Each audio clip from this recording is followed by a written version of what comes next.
So, of course, y'all must have saw the title of the live today. So, I will be talking about the Masonic code or the masonry that is taking place in the power universe. Oh my God, this knownness is wild. Okay. So, first, I want to read something.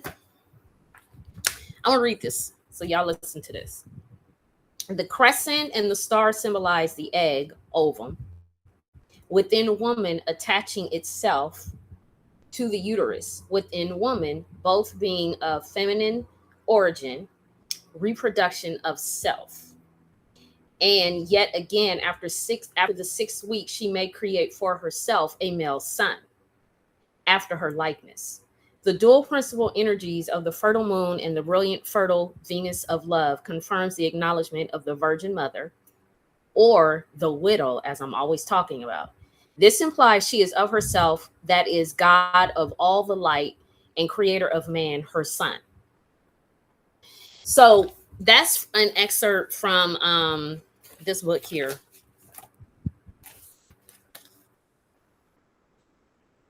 So my background is coming from, I started out with I came through with the whole Black Power movement, and then I went into the more science, more histories and stuff like that, right? More science, more history, and getting into law and civics and all of that good stuff, right? So that, what I just read is an excerpt from the book that Taj Tariq Bey wrote a long time ago. And basically what he's talking about is the science of the womb and the science of the number 9. So how that brings us into the topic of today. When I was watching Power Origins, and of course we know the main person, the main the main character of the show is Ghost, James St. Patrick, right? But I'm not necessarily going to be talking about him today, but I will discuss a little bit about the relationship he has with his son. But I also am going to talk about the relationship between Tasha and Tariq. I'm going to talk about Raquel and Canaan from Raising Canaan, and then also Monet and her sons in Power Book 2 Ghost.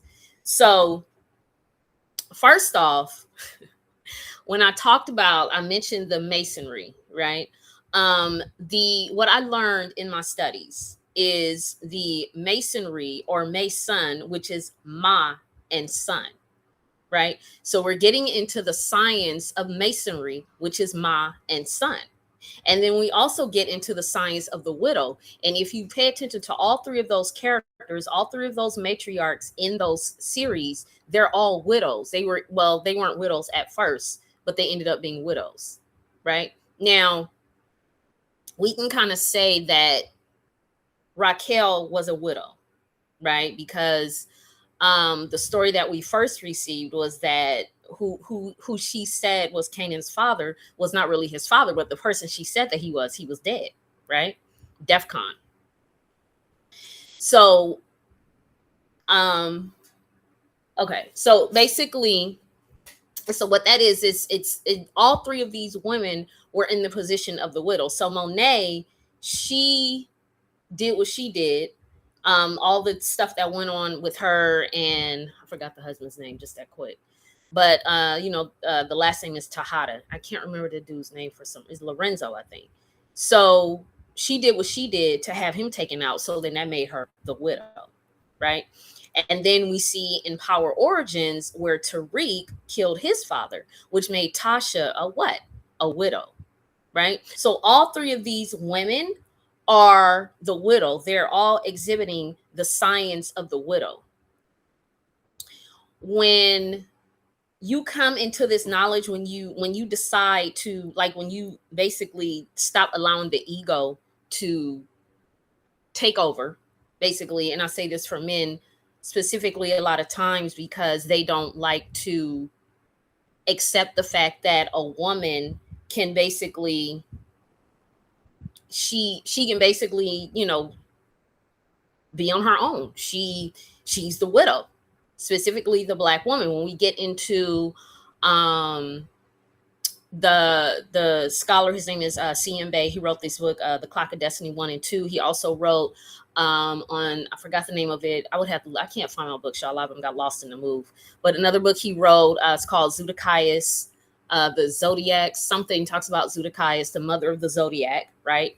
And then he also gets into the melanated, kinky haired woman being the widow. It begins with her and it ends with her, right? Oh, okay. I thought somebody was saying something. Okay, so basically, so all of that comes down to, like I said, the science of the widow. When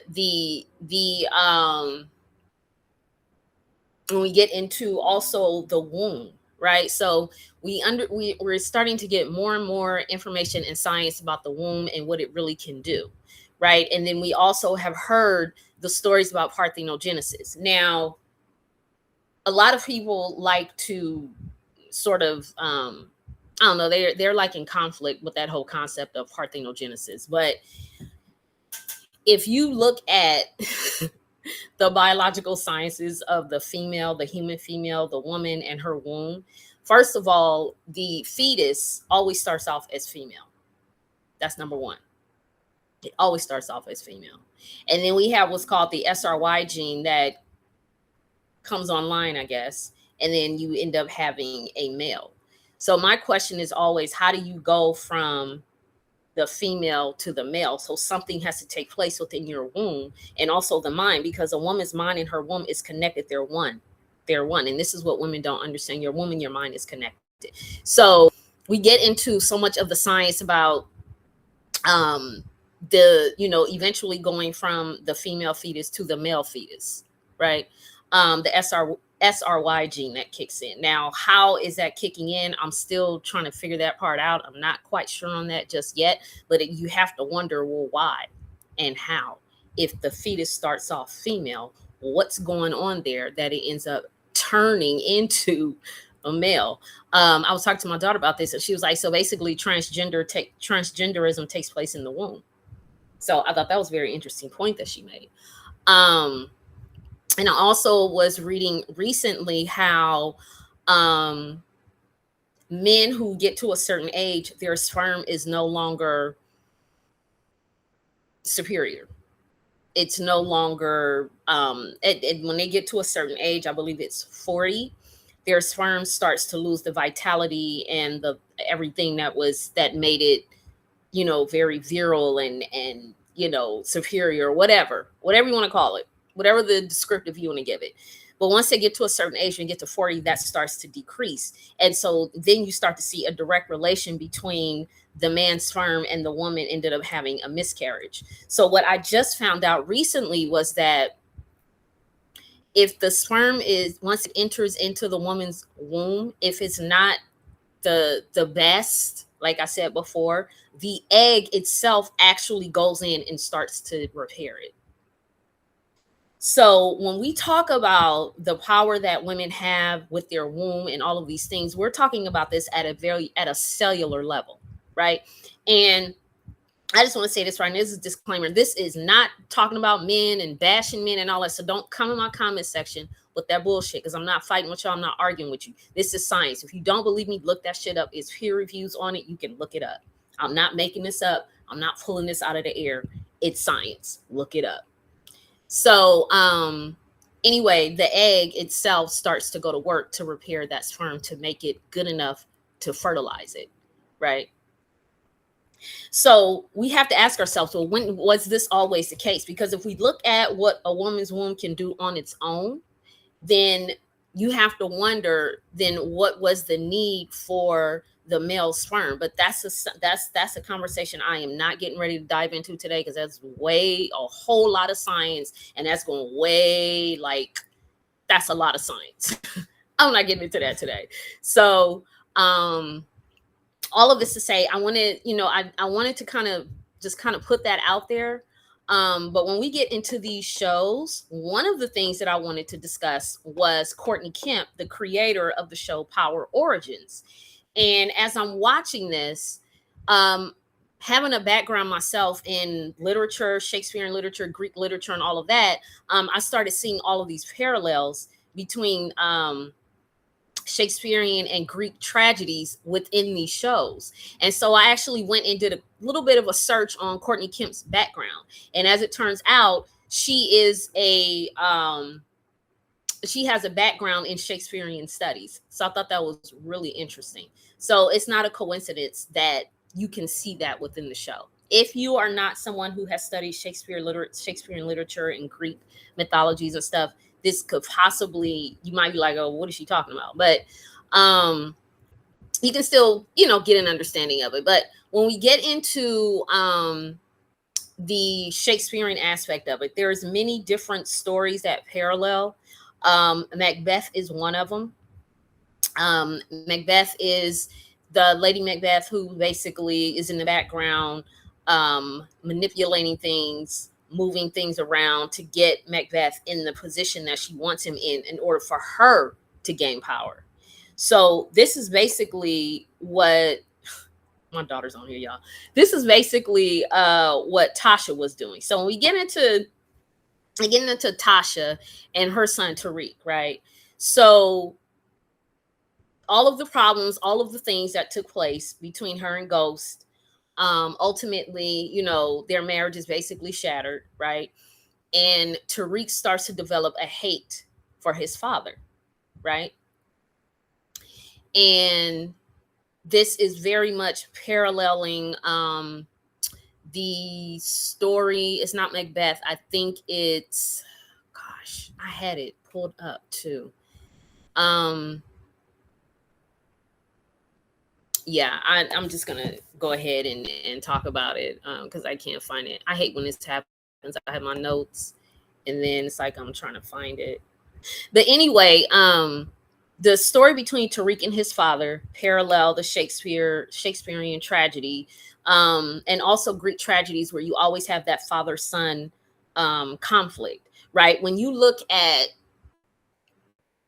these stories, right, you have a lot of these stories where the father is, he's on the throne, he sits the throne, right? And the son wants the throne, right? And so then you have the mother who's doing everything and making all these moves behind the scenes because she knows that her husband is always in danger of someone killing him, because that's how it works in these types of stories, right? So she's always going to be doing things behind the scenes to make sure that her interest, that she's able to secure herself, basically secure her position. So she's always in the background grooming her son. We saw that on Game of Thrones with Cersei and Joffrey. We see that on even in the House of the Dragon. Rhaenyra is making sure she has male heirs. I mean, all of these things are always taking place. And so we see that in Power Book Go. So basically, Tasha, once it was just basically done, her and Ghost, once it was just done, right? And they could see that Tariq was already headed down that path of wanting to get into the game. And he wanted his father to teach him the game. Remember, he said, "Teach me the game, Ghost," right? And instead of Ghost teaching Tariq the game, he is trying his best to keep his son from that life. And Tariq is like, "No, this is me. This is who I am."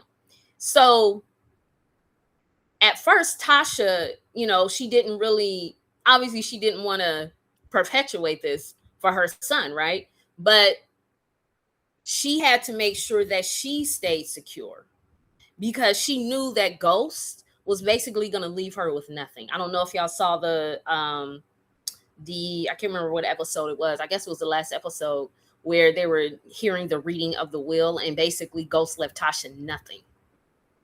So she knew he was going to do that. And so she got to the point where she's like, well, wait a second. I have to teach my son the game because this man left me nothing. What am I supposed to do? The only thing that's there is the trust fund for Tariq and the children. And the trust fund stipulates that Tariq has to go to college and he has to maintain, I think, a 3.5 average, and he has to graduate and get his degree. Those are the stipulations of his trust fund. And so she's there with nothing, right? So she's like, okay, I'm going to teach my son the game because we need money. So of course she's not going to say that to him. She's not going to say, "Oh, I'm going to teach you the game because I need money. We need." No, she's not going to do that. She's going to teach him the game because he's saying that that's what he wants, and he's already showing a propensity for it. See, y'all, I'm trying to talk. I'm still getting over my numbness. He's already showing a propensity for the game. So, so yeah, so he's already displaying that. So instead of her fighting with him about it, she's gonna teach him it. So she started teaching him the game. She started teaching him how to clean the money. She's doing all of these things, right? So I looked at that as this covenant that she set with her son. Now, every time you have a child, when you birth a child, that's a covenant. You have agreed that you're going to bring this soul here and you're going to do right by it, right? So what she did is she set a covenant with her son by teaching him the game.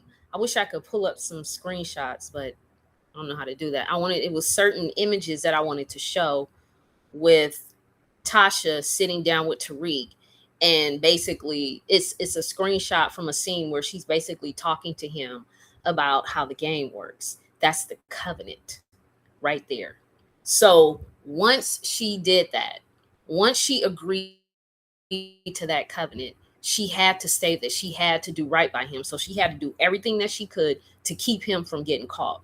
So she was basically cleaning up his mess, she went to jail in place of him so he could go and have his life and do whatever, right? So now we're getting into a little bit of the boy mom thing, because this is what a lot of boy moms will do. They clean up their son's mess so that way they can continue on with whatever the degenerate behavior that they're doing or whatever reason, but they will basically take the fall for their sons.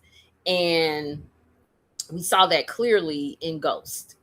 And as I talked about before, with Tasha being behind the scenes and, doing all of these things to help Tariq, being sort of, underhanded, not telling Ghost everything, doing like she opened up the daycare and she was laundering money through there. And she's doing all of these things, right?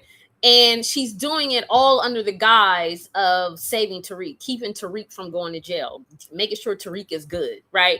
So you have that ma and son. That is an aspect of masonry that is taking place. Now, when Tariq kills his father, that is very much a Greek tragedy. You hear about it all the time. You hear about that in it's also I'm trying to remember which one that is. I hate that I can't remember this. I don't have other things to pull up to find it. But the Greek tragedy, there's one story that I could think of is there's two. You have Oedipus Rex, and then you have the story of Icarus. Now, the story of Icarus, you hear that story is because he flew too close to the sun. So he has this blind ambition. Oh, y'all, look at that. Blind ambition. God. Blind ambition, right? And so he starts hanging out with Canaan. He's doing all of these things, right? And then, what ends up happening is that his sister Raina ends up getting killed behind his behavior, behind the stuff that Tariq was doing. His sister ends up getting killed. So now we have Icarus flying too close to the sun, right? And then his father is still trying to talk some sense into him, but he sees his father as an obstacle to his future. So what does he do? He kills his father. And if you look at the scene after he shoots him and Ghost goes falling over the railing onto the ground, it's very reminiscent of a Greek tragic, like a movie that you would see. I don't know if any of you guys have watched any of the the movies that came out based on Greek mythology, Zeus and Percy Jackson, all of those things. If you pay attention to the way he died, it was very reminiscent of that like long fall, and he has that like look on his face, like, you know what I mean? So it gives that same type of imagery. And so Then so as I said before, when you talk about three of these women here, these three matriarchs, right?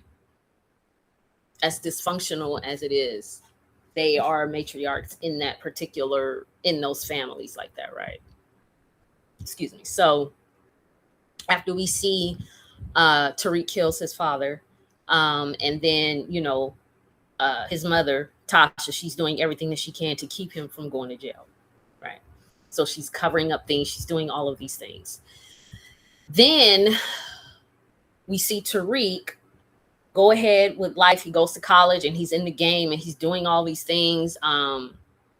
His mother is under the witness protection and all this stuff is going on. And like I said, the bottom line is she's doing that to secure her position, because if we think about it, we look at the game of chess. That's all this is. Everybody's playing chess in these shows. That's why it's called Power, right? And the queen, which is going to take me into Raising Kanan, but the queen is the only piece that moves freely on the board, right?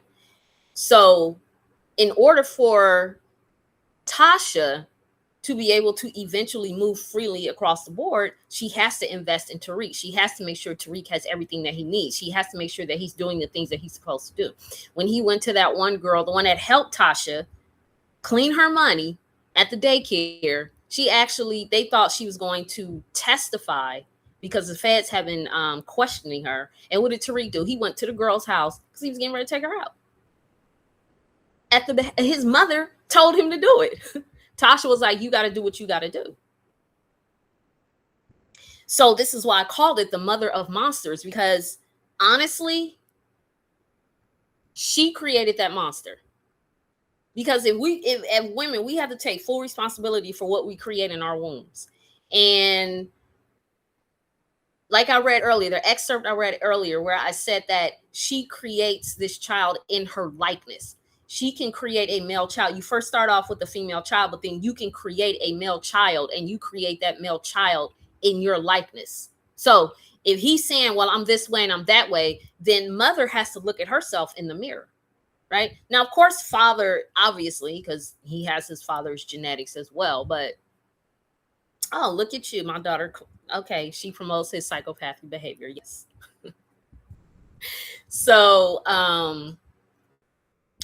basically, that's why I call it mother of monsters. So she has to look at herself. She has to look at what she has created and what she continues to perpetuate, because his father did not want him in that life. And he was trying his best to figure out, how am I going to keep my son from getting into this life? Now, I don't think he did enough. I think there was a whole lot more that should have taken place. But the bottom line is, he didn't want his son in it because he knew what it was. He knew what that was going to be like. And he really didn't think that his son was about that life, even though Tariq showed us that he definitely is about that life. But Tasha saw that, and I won't say she exploited it, but to a degree she did. But she, what they say, the road to hell is paved with good intentions. So it's not like she wanted Tariq to necessarily be in that, but she saw that he's going to keep doing this unless we get a hold on it, because neither one of them were doing a very good job of getting a hold of it. Right. And so as his mother, she saw that, okay, I'm going to have to figure this out some kind of way. And unfortunately, I'm going to have to teach him the game, because that's the only way that we going to stay alive. This is how I'm going to keep him out of jail. All of these things are going on. And so anyway, he takes his father out. And so now Tasha is the widow. A single mother is the widow. Whether the father is alive or not, she's the widow. He's the widow's son. All of these young men in this series, they are the widow's son. There's the science of the widow, the science of the widow's son. It's all very Masonic. Ma and son.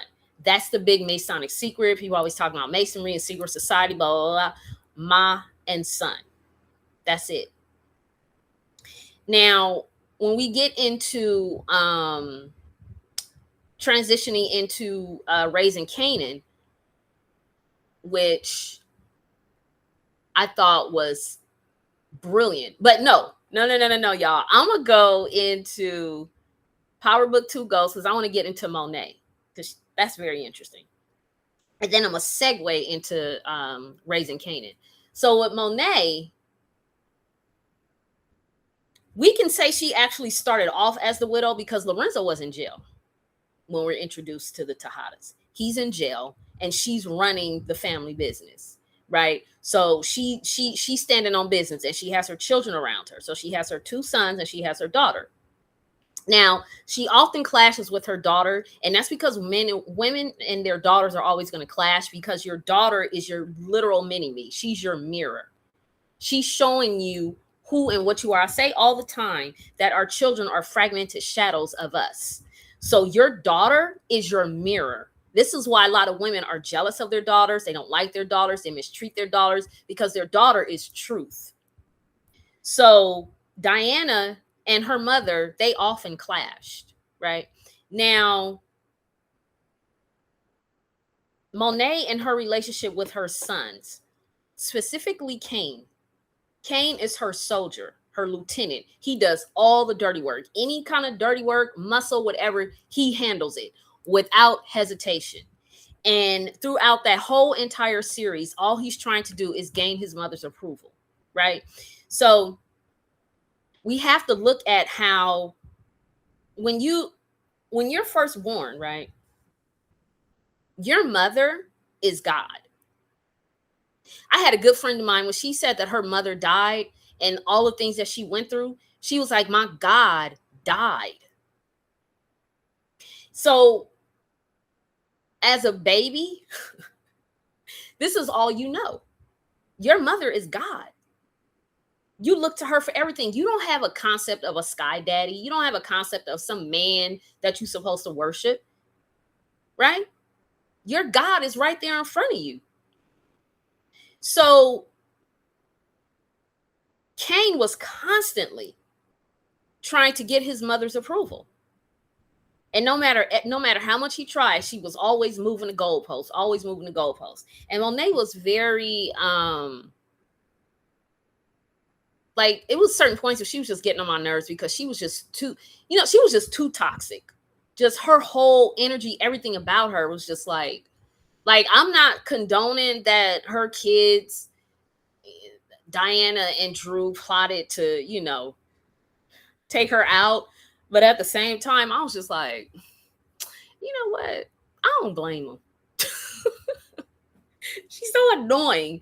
But Monet was standing on business and she had to. So no matter what was going on, she was always there. She was always going to make sure that her children, that they were good, right? And even though her methods were horrendous most of the time, she kept telling herself she's doing this out of the love of family. She kept saying family, family, family. And that's just another way that, when people who are in this particular business, they're always trying to use the whole family thing as a way to justify their degenerate behavior. I want to say other words, but my daughter's on here. But they always try to use that family thing as a way to justify what they're doing, right? When a lot of times it's not about the family itself. It's really about your own selfish needs, your gratification of your ego. That's really what that is, right? But you try to use the family as a way to justify it. So here we go with another ma and son. So here we go with another covenant, right? She made a covenant with her son, with Cain, that he was going to be the one to handle the dirty work, to do all the grimy stuff that needed to be done, while she did all of the other stuff, right? So if someone had to be taken out, if someone had to be, whatever it is that needed to be done, Cain was doing all of that. And we see this throughout all the different types of relationships between men and women, specifically women and their sons. We're always seeing how the woman is setting this up so that way her son can go do all of these other things, so that way she can secure her position, right? So what she ended up doing was, once she found out that Lorenzo actually killed her first son, we find out her first son is Zeke, and all of the secrets and lies and stuff that she kept about that, then she goes ahead and she puts that hit out on Lorenzo. So now she's officially the widow, right? So she has Kane, and then she also has Drew. Um, Drew was a little bit more challenging for her. So he sort of challenged her a lot of times. Kane, a lot of times, didn't challenge his mother. He would just do what she wanted him to do. But then it got to a point where, they were in conflict, of course, because once Tariq came into the picture, then Kane started to get jealous and all of these things, which is so interesting because he has a brother. But you see, there's no insecurities there with Drew. But when Tariq comes into the picture, now he's very insecure because it's like, oh, now my mother has this surrogate son and she's going to choose him over me. So now we kind of get into a little bit of Oedipus Rex. Now, Oedipus Rex goes more into the son having, we'll just say, romantic feelings for his mother, but that's not the case here, of course. But it's more of a wanting that approval and that love and, all of those things from his mother that he felt like he couldn't get. Because like I said before, Monet was always, the goalpost was always moving when it came to her, right? And it's like whenever Kane did something, he couldn't get a pass. But if Tariq did something, I mean, Tariq didn't really get a pass, but she was a little bit more, I don't know. I guess she gave Tariq a little grace, I think, more so than she did Kane. And Kane saw that. And, he wasn't cool with that, of course. So, he was always seeking that approval from his mother. So, so we get into when we look at it from the position of her playing chess. Like I said, the queen has to be able to move across the board freely.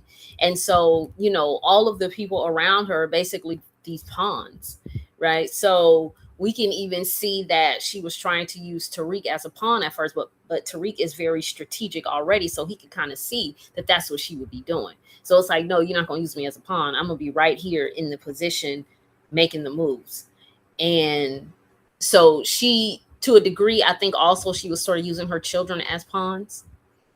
I think Diana was able to kind of peep that herself. And I think that's the reason why Diana and Monet would clash a lot, because Diana could kind of see like, okay, you using us as pawns, basically. I mean, she did say that, of course, but that is what is implied when you're watching the show. So she sees them as these pawns for her to be able to move off the board like she wants and position them here, position them there, so she can go do this and go do that, right? And like I said, Tariq peeped that though, because like I said, he's already very strategic. He was an avid chess player, so he knows strategy and game, right? That's why he was always able to, like, that's why they'd be looking at him like, all right, think, what we doing, right? So he has a very strategic mind already. So he was able to see through the shit that, Monet was doing. So, but Tariq, same thing, playing chess, moving people around that chessboard. Kane was always being moved around the chessboard. And he was being moved around the chessboard by Monet. He was being moved around the chessboard by Tariq. He's been moved around the chessboard by Noma. All of these people were just moving him around that chessboard so they could so they could do and make the moves that they needed to make, right? So we have Tasha and her son, and then we have Monet and her sons, but her oldest son, Kane, that is a main focus with that, because even towards the very end, Kane was the one that all three of them went to go find Noma, but Kane was the one that took the kill shot, right? And he was the one that ended up getting shot. So he did that to avenge his mother. So when we talk about that Oedipus Rex, it is that relationship and that love between a mother and a son. The relationship between a mother and a son is going to be vastly different than the relationship between a mother and her daughter. And it's not to say that one is better. Hey, Tiara, but it's just that it's going to be different. right? And I mean, we also know that a lot of times, so because we talk about the boy mom thing, so we know that a lot of these women are boy moms, and so they will pick their sons over their daughters. They will do that. I mean, you see it all the time. They'll kick their daughters out. The daughters will be 17, 18 years old, and they'll kick their daughters out, but they'll let their son stay there until he's 22, 23, 24, sitting in the house playing video games. I mean, we see this all the time. So that it is, I wouldn't say that that's necessarily, obviously that's not what we were seeing, but it was showing up to a degree. It really was, because like I said before, she would very much clash with her daughter, Diana. And so, you kind of see a little bit of the boy mom thing going on with Monet. Right. So then, but Monet's a little bit different because she's not necessarily like Tasha. I don't think Monet would, but then again, she probably would. She would probably do everything in her power to keep her sons from having to go to jail for some stuff that they did. Right. And then of course, you have that whole gangster, we don't snitch and all of that. So of course, we have all that. That's a whole culture within that in and of itself. So of course we're going to have that element, right? So then I want to segue into Rock from Raising Kanan. Now, there's a few things that I want to touch on with Raising Kanan because we got to bring Jukebox into it, right? So with the Covenant, because I did an image where I was, talking about when I was promoting this live, and I put on there the Covenant. So as I said before, when you have your child, that's a covenant right then and there. But the relationship between the mother and the son is something different. That is a whole other thing, right? The ma and son. It's very, like I said, it's very different from that relationship with your daughter. When the relationship with your daughter, you basically could have two matriarchs in the house because your daughter is a reflection of you. She is your truth. Next time you look at your daughter, you think, that's my truth. She is me. Your daughter is like your mini me. She really is. And this is why the relationship between the mother and daughter is very complex, right?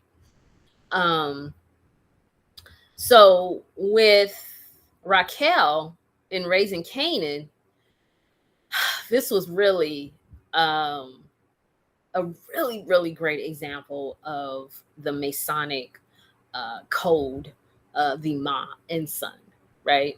There were so many things that were said. At one point, Kanan basically told her, you raised me to be this way, right? And we know that Kanan basically was like, he was like, people refer to him as a monster. And so him and Raquel got into this argument, and he was like, I'm like this because you made me this way. And I thought that was really profound because, like I said, a lot of times we don't want to admit that our sons, when I read that excerpt earlier, you create him in your likeness. So getting pregnant, like the fetus is already female, right? That's the default. That's you. You're basically just replicating yourself. You're basically just duplicating yourself again. That's what you're doing. You're making a copy of yourself, right? But then when you create your son, that's a whole other thing, because that's why I said the SRY gene has to kick in. So there's other things that have to take place in order for you to even have a son. So when in Raising Kanan, we see the beginning of it where he's being bullied on the playground, and Raquel's like, well, where's Jukebox? And he was like, they was holding her back. So Jukebox always been like that girl from the beginning. But she she basically tells him, you got to go either deal with them or you're going to come deal with me, and you can't run from me. So, Raquel was that girl. I love her.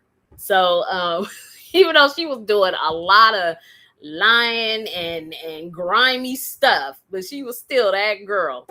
Um, so we see the beginning of it where, she takes him back to the playground, and I think they put like batteries in a sock or something, and he goes and, beats all them dudes up that was messing with him at the park, right?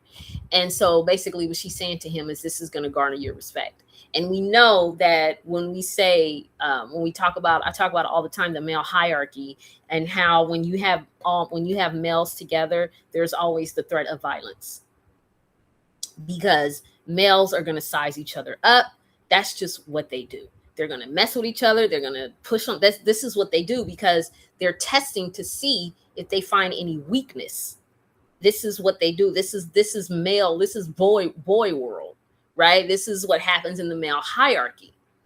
So when you have an understanding of that, which Raquel obviously had an understanding of it, because she was in a male dominated business.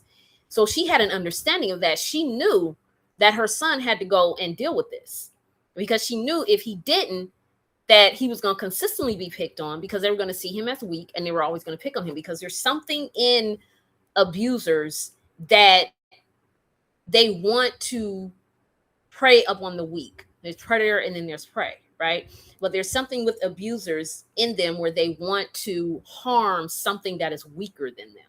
It's a whole thing, right? So instead of them going up against somebody who's just as strong as them and can, somebody that can, go, as they say, go toe to toe with them, they don't want to do that. They would much rather, like I said, it's something in them where they want to harm this weaker person. So Raquel knew that. She had a full understanding of that, because think about it, like I said, she's in a male dominated business. Drug business is very dangerous, right? So she had to take Kanan back to that playground, and he had to go handle business, which is what he did, right? So, but the thing that I wanted to talk about too was when I talk about the covenant, and the covenant that she made with Kanan when they were standing out there. I think she had just picked him up. He was visiting their aunt or something. I forgot where I think they were in. I can't remember where they were, but they were at the beach.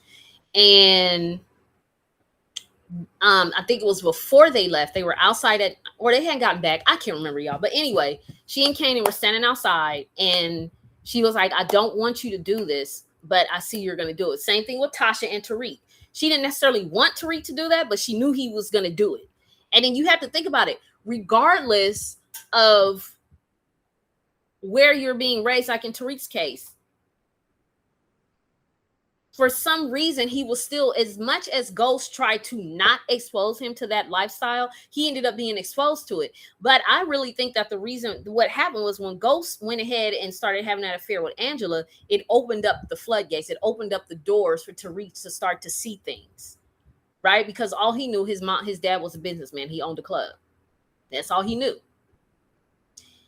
But once he started having that affair with Angela, it started opening things up. And so now it's like it sort of almost gave Tariq the freedom to explore these things, because Ghost was so busy messing with Angela all the time. I was like, did this dude ever go home? I mean, he's with her all the time. It was like crazy. Like, dude, you got a family at the house. Like, what you doing? So him not being there and going through, and Tasha and all this stuff, right? So now your father's not in the home. So now he's almost like I wouldn't say prey, but he was prey, because Kanan was able to come in and start influencing him and all of these things. So anyway, he started being exposed to that world. And so then with Kanan, but Kanan grew up in it. He knew what his family did. He knew that his family was like these big time drug dealers. Like, he knew it. They grew up in him, Jukebox, they knew it. There was no secret. Right? People knew who his family was. They knew who he was. It was no secret in there. I think at one point, somebody said you're looking at hustle royalty when they were talking about Kanan and Jukebox. So with Kanan, he grew up in it, and he wanted to get into that life. Raquel wanted him to go to school. Same thing on power. Ghost was adamant about Tariq going to college and doing that whole thing. So, hey, grandma. Okay. Anyway, so Tasha was very adamant.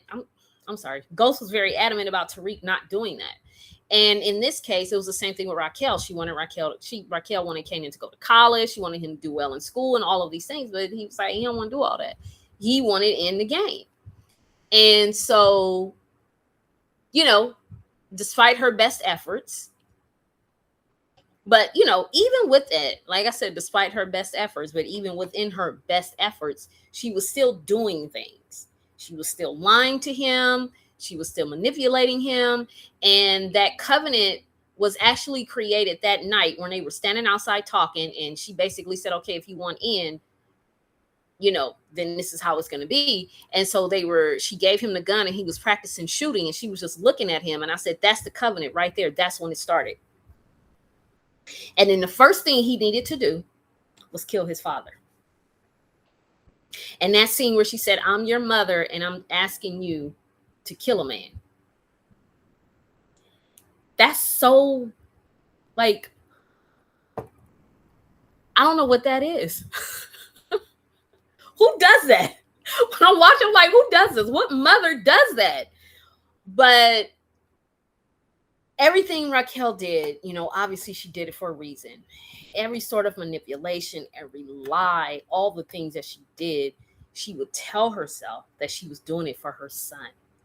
Because she would tell him all the time, you're the only thing I care about. You're the only thing I care about. Everything I do is for you. Oh, you're doing it for yourself. Yes, you can say you're doing it for him, but you're doing it for yourself.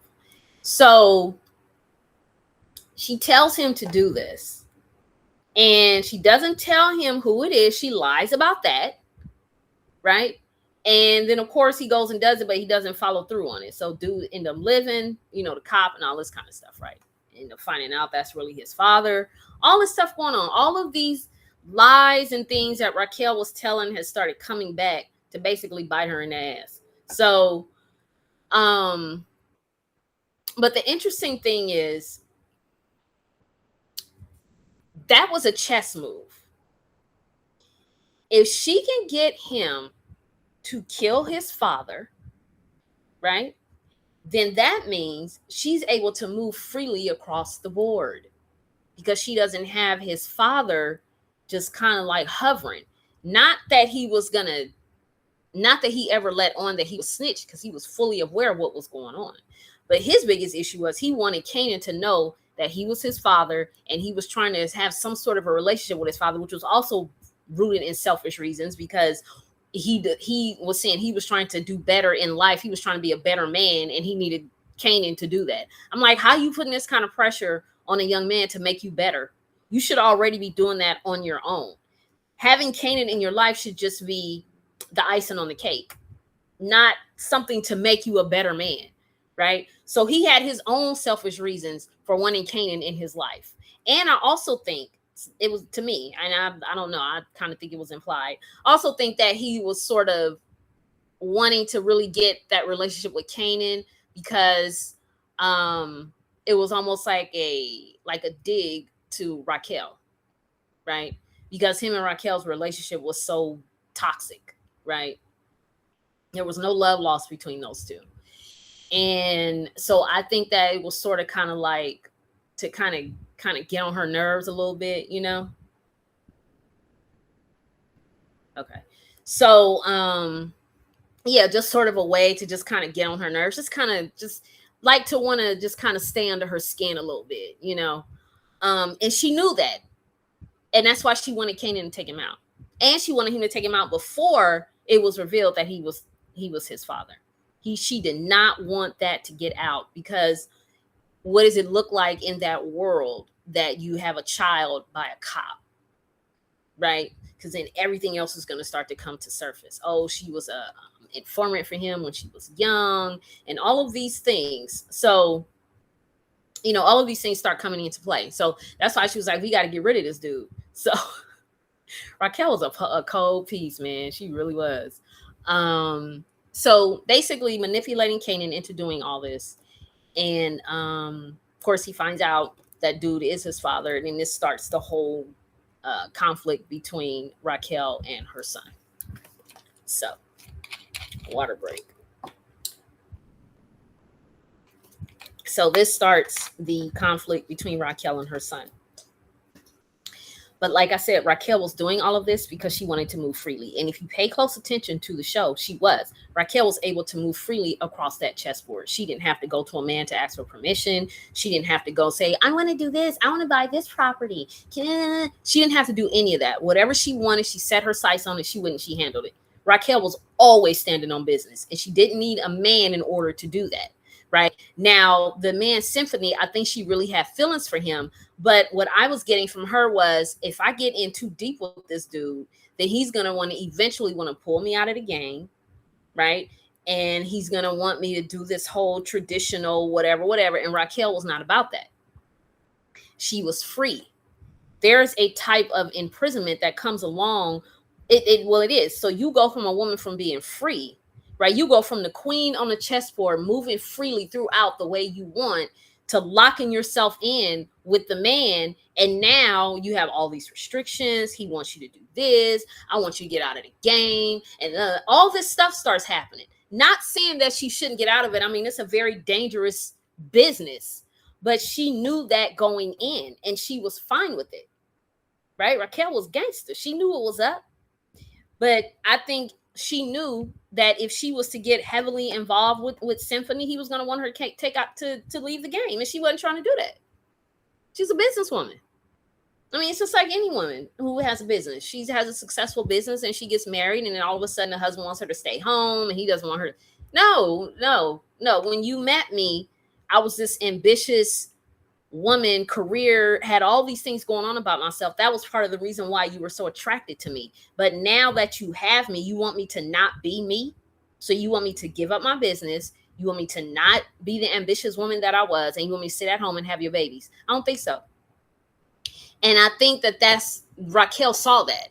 And so she wanted to be with him. She liked him. I think she had feelings for him. But no, you not getting ready to take me up again. I mean, who did she tell? Told the Italian dude, I'm not getting on my knees for no man, right? And so she had a lot stacked up against her because she was in a male-dominated business, right? And for her to be as successful as she was, that says a lot about her. That says a lot about her tenacity. It says a lot about her ambition, and her moxie. She had a lot of moxie. Right? And even some of the men ended up having to respect her. Like Unique had a respect for her. He respected Rock. So she, so like I said before, she was able to move freely. This is what Raquel did. She moved freely. She didn't have to ask permission. When she wanted to get in any sort of business deal, she would go straight to the source and talk to them and be like, this is what we're going to do. I can offer you this, blah, blah, blah. Right.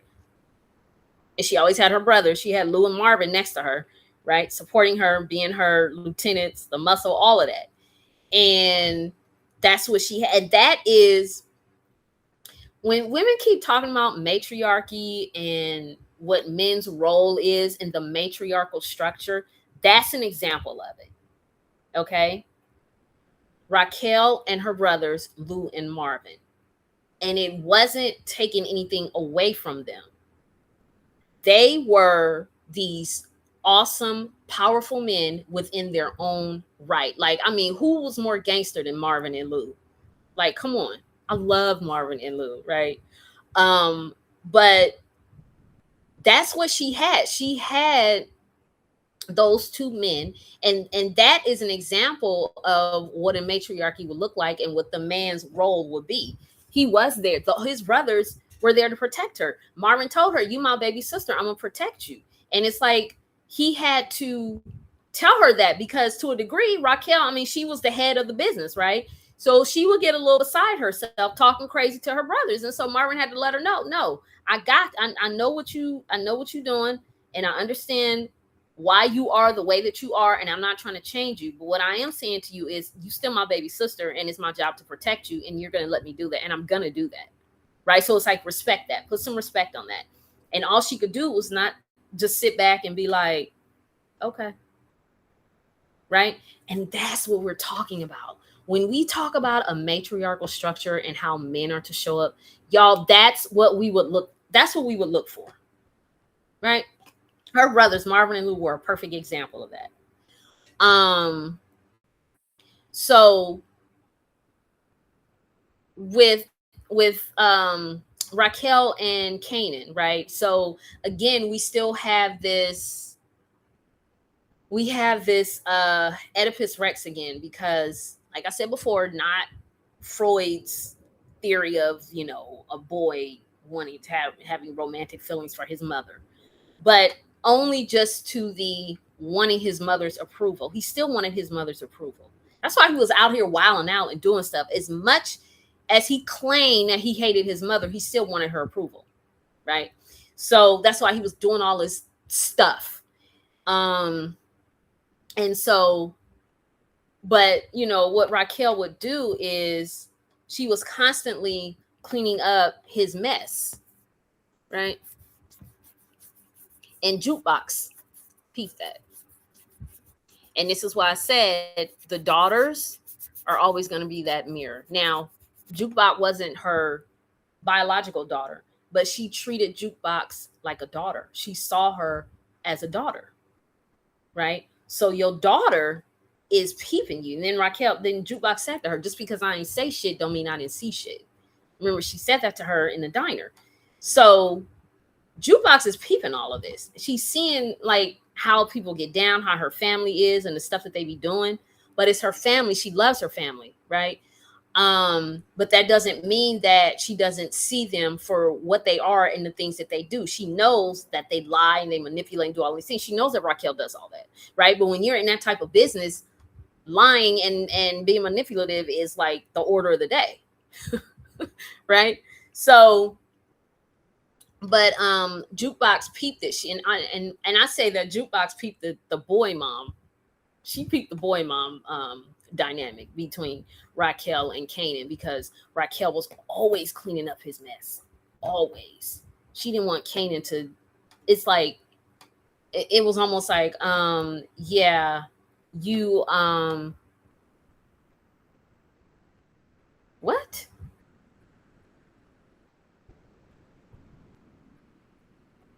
That was weird. Okay, so it was almost like she didn't want Canaan to have to be responsible for, she didn't want him to have consequences behind his actions. And it's like, what are you doing? Like, what are you talking about? And same thing with Tasha.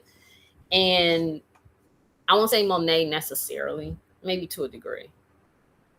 But the way Tasha and Raquel was, it was like they really did not want their sons to have to deal with the consequences of their actions.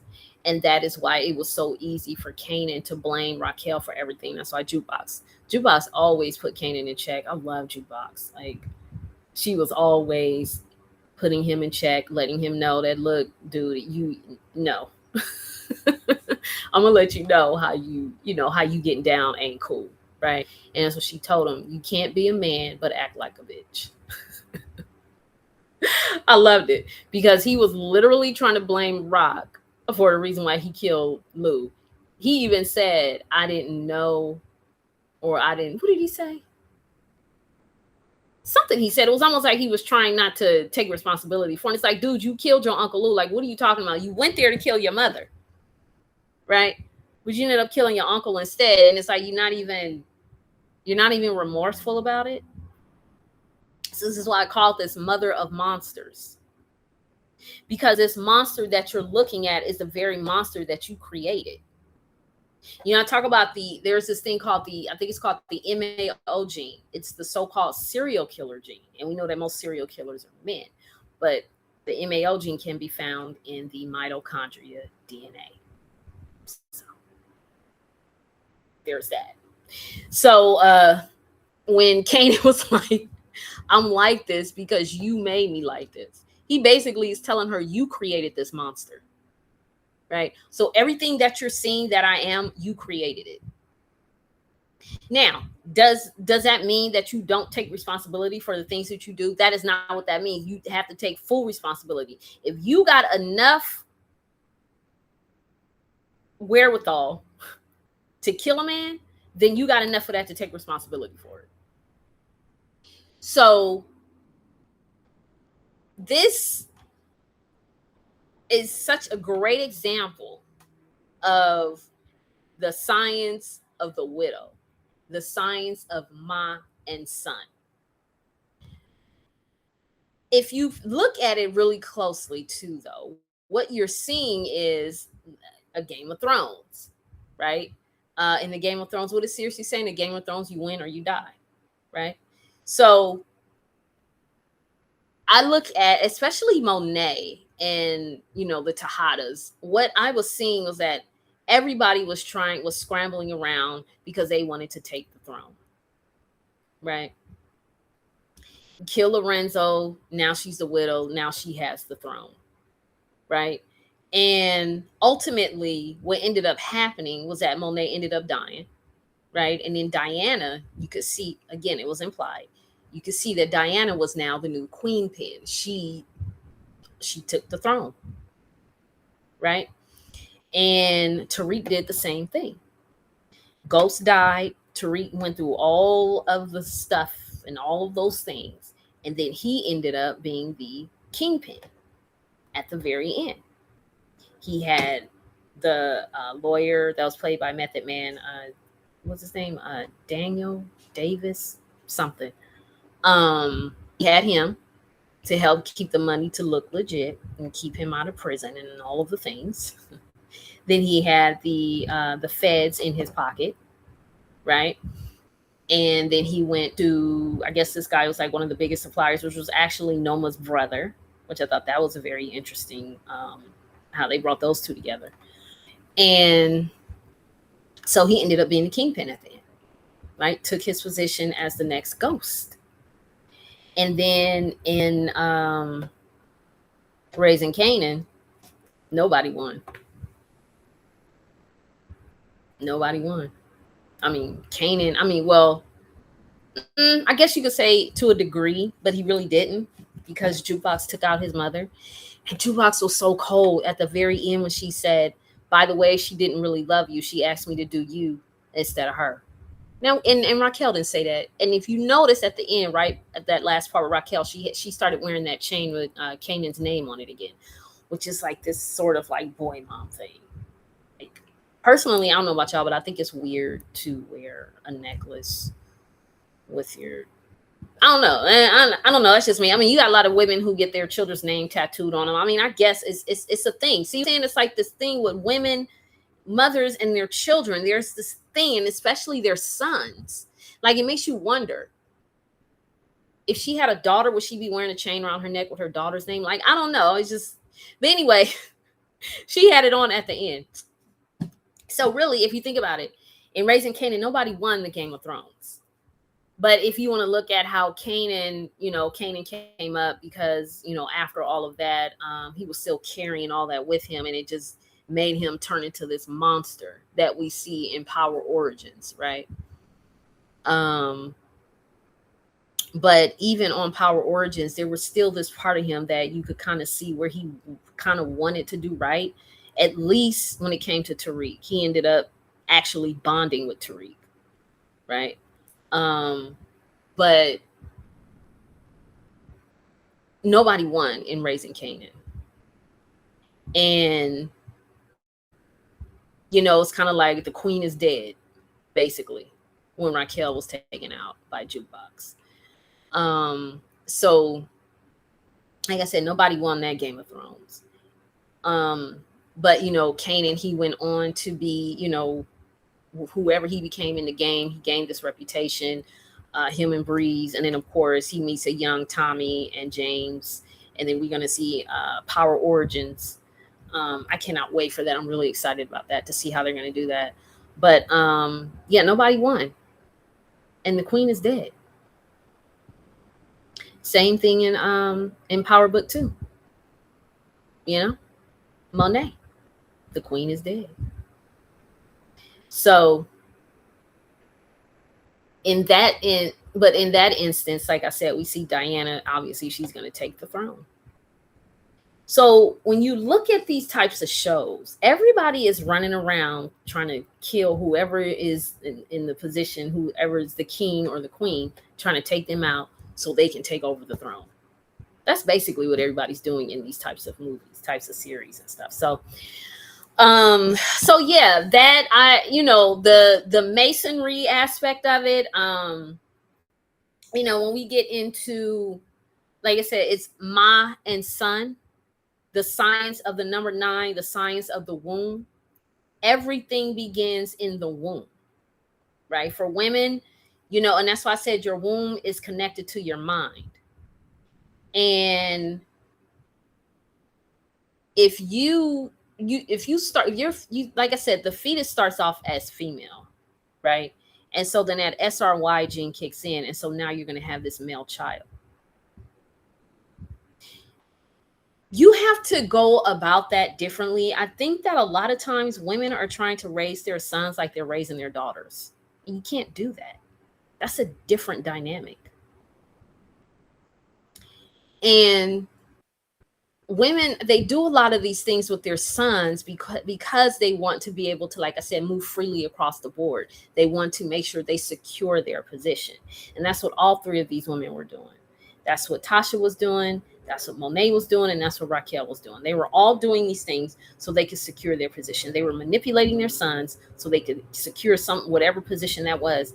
And like I said, with Tasha, it was all of them. I'll never say that they didn't genuinely love their children, but they were using their children to, like I said, secure their positions and to be able to have a certain type of life, right? So they were all playing chess. These were all chess moves.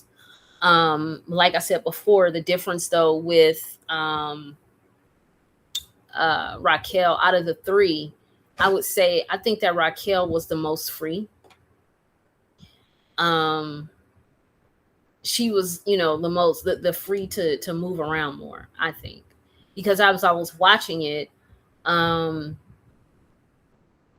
time there needed to be any, like I said, any sort of business deal or anything, she knew, like, she didn't need permission to go talk to whoever she needed to talk to. She didn't have to go through the middleman or anything like that. I mean, sometimes she did, like, before she was able to work with Flossie, of course, she had to go through the channels of talking to Flossie's girls, right? And then she was able to, get that meet with Flossie. So, and I like Flossie too. And she was another one who was basically free to move around the board. So these types of shows, and these particular series, I don't even know if Courtney Kemp even peeped all of this. But I started doing like a little bit more of a dive of her background, and I found out that I think she's from Connecticut, and her father, he's some sort of upwardly mobile, something, I don't know. I would say they're among the black, as we call it, the black bourgeoisie, right? And so he's probably a Mason, and most likely her mother's an Eastern Star. So I would venture to say that she sort of has these teachings on Masonry. I don't know how deep, because what we find out is that a lot of the Black Masons, they don't have like that secret, like they don't have the full science of everything. But I'm thinking that she must know something. And the fact that she wrote that these stories were very much Shakespearean tragedies and Greek tragedies, that tells me that, she did a lot of study in that area. And so to me, it was kind of like, I think, because I was able to just see the science of Masonry all throughout the series. And so I'm like, if I'm seeing it, she had to be seeing it, right? When she was creating it, like, how do you not see it? Well, if you studied it, if you're familiar with it, then of course you'll see it. But I saw it so quickly as I was watching. I was like, all of these women, They all have sons. They're all moving around this board. They want to move around this board, move around this chessboard freely. One is more free than the other two, but they're all still using their sons and the people around them as pawns to be able to move around and do what they want to do, to be able to maintain their position or secure whatever position they wanted. They're all doing that. And when we start getting into studying masonry, you can't help but to get into learning about chess, because chess is all about strategy. And when you start studying, which coincidentally, this is the funny part, chess was actually, I think, originated in Morocco. No, Mesopotamia, I think. Was it Mesopotamia or Morocco? Anyway, it was melanated folks, y'all. I mean, that's who was here first. We're not even getting into that. You can look that up. But yeah, so you can't help but to bridge the two, the masonry and chess, strategy, all of these things. You can't help but to bring those two together. So I thought that was very interesting. And again, it's called power. So we know we're looking at these different power dynamics. So we look at the mother-son, that's a power dynamic. Monet and her children, and then Tasha, Tariq, and Ghost, right? So that power dynamic between Ghost and Tasha, right? I mean, he obviously was the one in the dominant position. And then you look at Tasha and Tariq, where I think even within all of that, Tariq still ended up being the one in the dominant position over his mother. I mean, he listened to his mother. His mother put him on game, right? But she was still sort of like,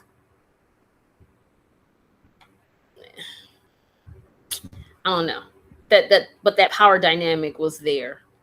It's her son, he's out here doing all of these things. So, but the obvious power dynamic is between her and James. He's obviously the dominant one. And then when you get into raising Canaan, Raquel is the dominant one. She's dominant in all of these situations, right? Even these Italian men, she still had that, Rock had that moxie, right? Standing up to men. And this is why these men would respect her. They were like, wow, she's just as, would they say, basically saying that she's just as dominant as they are, basically. So, those power positions were obvious. I mean, we saw the different power plays throughout the series. When you have Power Book 2, Ghost, with the teacher, I forgot her name, but she was having relations with one of the students. That's a power dynamic right there. I also thought it was very interesting in Ghost, where in Tariq's canonical studies class, they were talking about Shakespeare. They did a little bit on Shakespeare, the 48 Laws of Power. They did studies for that. And then The Prince by Machiavelli. So I thought that was very interesting how all of those things were intertwined within the show, because the show Power is literally about those things, right? When you get into Machiavelli, one of the quotes is about the perception of what we see. We only see what we want to see. And that's why perception is so powerful. So when we're seeing like celebrities or even influencers, we only see what we want to see. Like this whole thing with Yada that just came out. But the crazy thing is he had been exposed for domestic violence a long time ago, but there's still this perception that he and his wife presented to everyone. And now we see what happened, right? So Machiavelli, he talks about that a lot, how it's all about perception. People don't want to see what's really going on. They see what they see what they want to see. And the person that they're looking at knows that. So they're going to make sure they present that. They're going to present themselves to be that way. So I thought this was very interesting. And these are the different power dynamics. And we saw that within the series too, like Ghost presenting himself a certain way. Everybody else knew who he was, but all of the new people who came to his life was like, oh, he's lieutenant. He's going to be lieutenant governor, blah, blah, blah. But everybody else was like, this dude's a gangster, he's a drug dealer. Like, what are you talking about? Right? So there was this way that he was perceived. right? And again, it's throughout the whole series. So that was very interesting. um I think that I am going to wrap this up. I hope you all enjoyed it. I hope you gained some value from it. I just wanted to have it come on here and talk about it because I love the show so much. um it was a really, really great example of strategy, of course, power dynamics, and then of course, like I said, masonry. um and the mothers of monsters, right? Because that's ultimately what ended up happening. So I thought that was really good. Okay, so I'm gonna wrap this up. My numbness has finally worn off, and I'm starting to feel a little bit of pain in the back. So I'm gonna go take care of that. And that's it. I hope you all enjoyed it. And that's it. Um, my link is in my bio if you want to work with me. As I said before, I work with women who have left marriages or long term relationships. And the root of my work is identity restoration and reinstalling inner authority, because what tends to happen once we've been in these marriages and these relationships for a long period of time, we tend to allow ourselves to be usurped into our husband or partner's life. And we start to view the world through his lens. And we're doing all of these things before we even know who we are to begin with. We just come in and we take the role that has been assigned to us. Because you're a woman, this is what you're supposed to do. So we end up doing that. We find ourselves in these long relationships or marriages, and we find ourselves being very, very unfulfilled and unhappy. We don't know who we are. We've basically given our authority over to somebody else. And now we find ourselves, okay, now who am I? Now that I'm no longer married, or now that even if I'm still in there, I'm one foot in, one foot out, who am I? Right? So this is where I come in. This is the work that we do. So, like I said, link is in my bio up here on TikTok.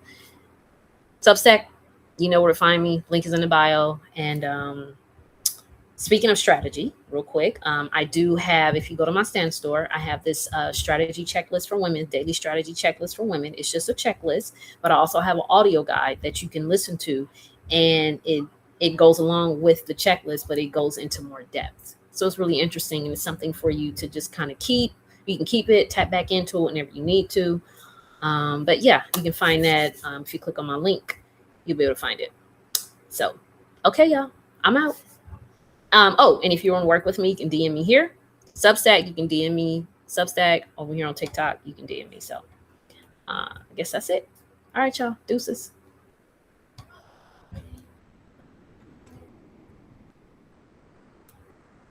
How I get out of here? Oh.